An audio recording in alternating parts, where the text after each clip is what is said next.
One of the things that surprised me the most about converting was that I thought that this was about me, but it's turned out to be so much more than just me and my beliefs.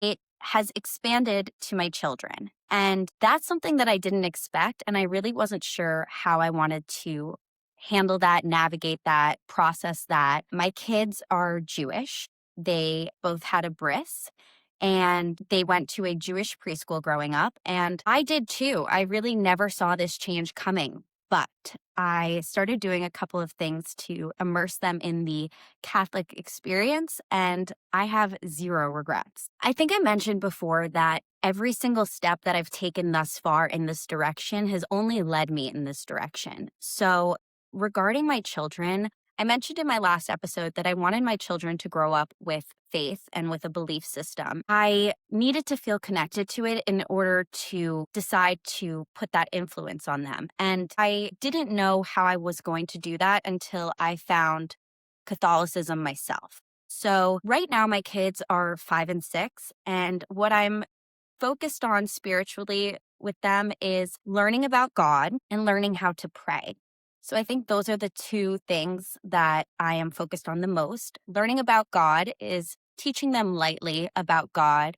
God is everywhere. God is within everything. God is in all of us. God has created everything that you see. And just getting them to understand that concept and even everything that you don't see. And to explain that to a 5 and a 6-year-old is kind of crazy. They're like, whoa, who is this superhero, this God? But I've also taught them how to appreciate. So in prayer, it's not just asking for what you would like, but also speaking to God in a conversation and saying what you're grateful for. I think that gratitude is something that's really important to implement into my children at this age. And this way of faith and belief is something that instills that in them. And I only see that as a positive thing. So far, the kids are really loving church. It's a beautiful experience for us as a family. And right before the Mass starts, I always ask them, I say, what do you want to say to God? And they say whatever they want to say. And then I ask them, what are you thankful for? And what do you feel like you want or you need? And sometimes, honestly, they say things like toys, of course, like monster trucks and whatever. But other times they really think about it. And there is this local homeless man that I had driven by a couple of times. He's always in the same spot. And I really wanted to help him. But for one reason or another, I just didn't stop. Maybe I didn't have, what he needed on me, a little cash or something to eat, or it was just inconvenient for me. So a couple of weeks ago, I made it a point to stop, to find this guy. I actually went out and scouted him, and I had $100 that I really wanted to give him, and he was super appreciative. And I didn't mention this, it just was something that I felt called to do to help somebody who was in a worse off position than myself. And, I don't get an award for that, but what I did do, and what I think is the whole point of this story, is that I told my kids about him. I explained, to my children who he was. He was homeless, what he didn't have, and what he had. And I think that put a lot of their life into perspective for them in acknowledging that they have so much. They're so blessed. They are so lucky. What they said was, his name is Bill. So I'm going to call him Bill. They're like, Mom, we should get Bill a cell phone. And I explained to them that Bill doesn't have a phone because Bill doesn't have anywhere to charge the phone. To charge the phone, you need an outlet. To have an outlet, you need a wall. To have a wall, you need to have a home. He doesn't have a home and he doesn't have all these things. And once they realized that, they have walls and outlets and things to charge their iPads and all of this stuff, they really realized that they are so lucky and so blessed. And not only that, but I've gotten them to start helping out Bill as well. So we've been cooking some meals.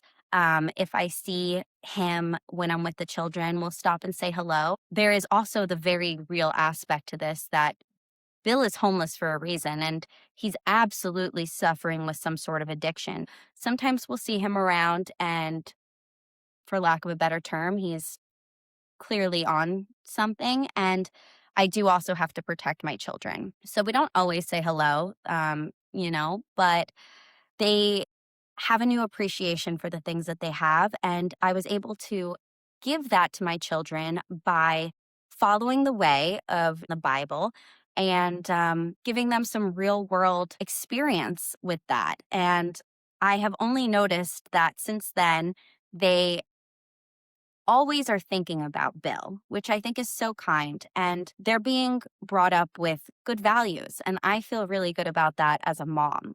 Religious or not religious, I think that spiritually and in their hearts are being shaped in the right way. And that makes me so happy. You can probably see that I'm beaming because I just know that my boys have the best heart. And anything that I can give them, any sort of tool to learn these things that I might be learning myself, or, for them to teach their children, whatever it is, if I have that tool, which for us right now is church and the Bible and me learning so that I can give them knowledge, I'm going to do it. Why wouldn't I want my kids to be the best people that they possibly could be? And it's working. So, like I said, everything thus far has only led me to this direction of I feel like I'm doing the right thing. And my kids are showing me that too.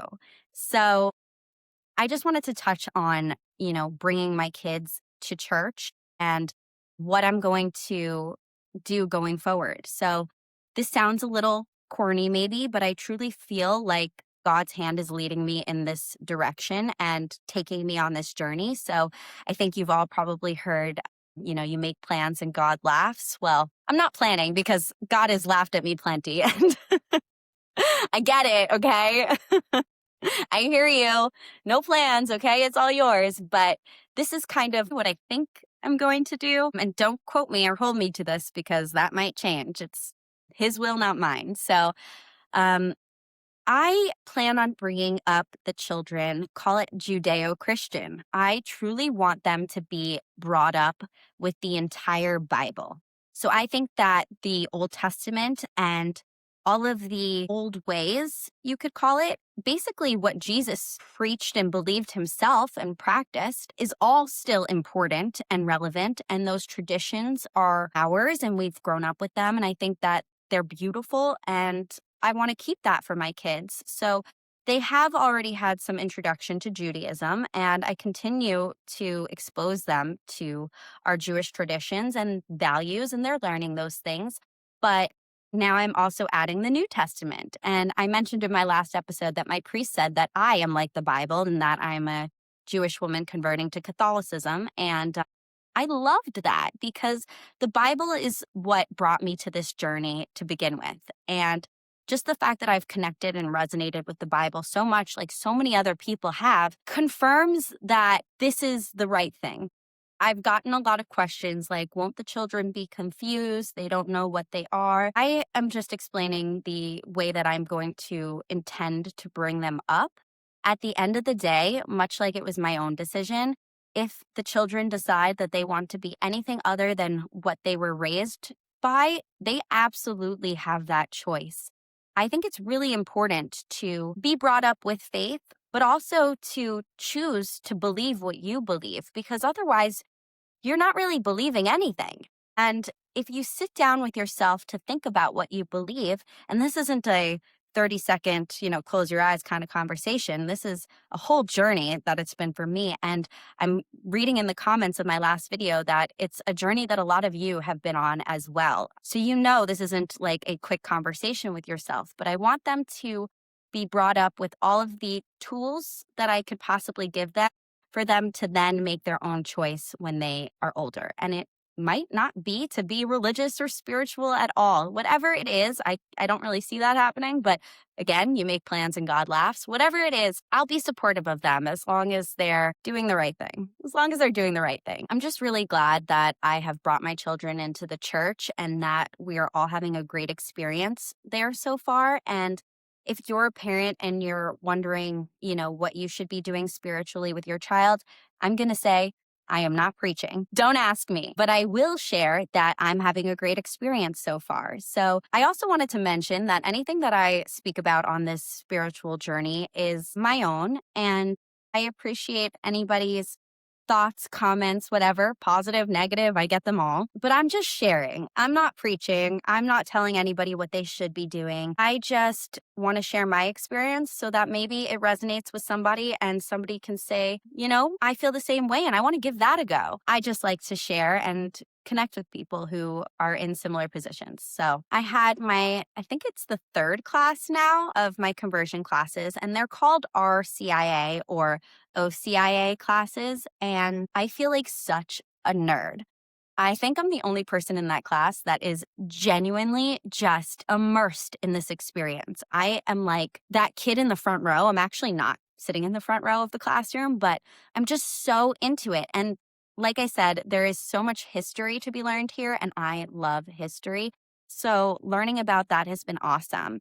I just wanted to say that I'm enjoying these classes so much, and it doesn't feel like a chore at all. I look forward to attending the classes every time, and I'm not sure if they're standardized classes across the board. So if you have been through the RCIA or OCIA process, I would love to hear in the comments what your experience was like. Mine so far has been mostly history. We were taken into the church and explained different things about our church. For example, the tabernacle and the eternal flame and the altar, just different logistical things.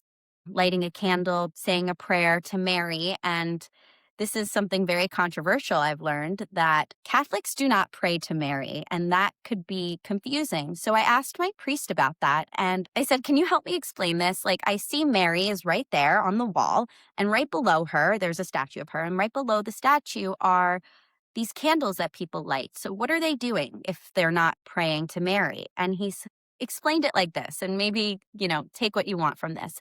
But I'm a mom, and he explained that, when sometimes like you want to get something through to somebody, but like they're just not listening, but then you get their mom involved and they're like, oh, yeah, yeah, yeah. I heard you, mom. Like they listen to mama. Well, that's what praying to Mary essentially is or is like explained to me by my priest. And I understood that. And like to some people that might feel comfortable. To me personally, I'm like, you and me, big guy, loud and clear. But I understand that too as a mom, and sometimes with my ex-husbands throwing this in there that like you just can't get through to men sometimes. You just feel like, oh, they're not listening. Can you get through to your son? That's something that I definitely experienced being married. Another thing I wanted to lightly touch upon is obviously my channel is called Young, Hot, and Divorced, and this all remains true. And while I might not be living every single ounce of my being to be verbatim to the way that God has told us to be, it doesn't mean that my heart's not in the right place. It doesn't mean that I'm not trying to do the right thing. And to be quite honest, I hope that more people who are young, hot, and divorced are following me on this channel and do see my journey past divorce, because a lot of people have said to me, oh, you need Jesus in like a not nice way. And it's like, well, what do you think I'm doing? I'm trying to find him. All right. This is the path he sent me. He sent me to be young, hot, and divorced. And now here I am, It's like you got to be able to joke about this stuff a little bit too. So I don't want this episode to be too long, but I just wanted to speak a little bit about my classes and how I am integrating the church into my children's lives and just touch upon that a little bit. If you guys have any questions or you want to just chat a little bit about your experience, my experience, I would love for you to reach out to me in the comments, or you can find me on Instagram at Young Hot Divorced or at Tori Gottlieb is my personal page. I hope that something I said resonates with you a little bit. So thank you guys so much for watching. This is Young, Hot, and Divorced. I'm Tori, and I hope you guys have the best day. Bye.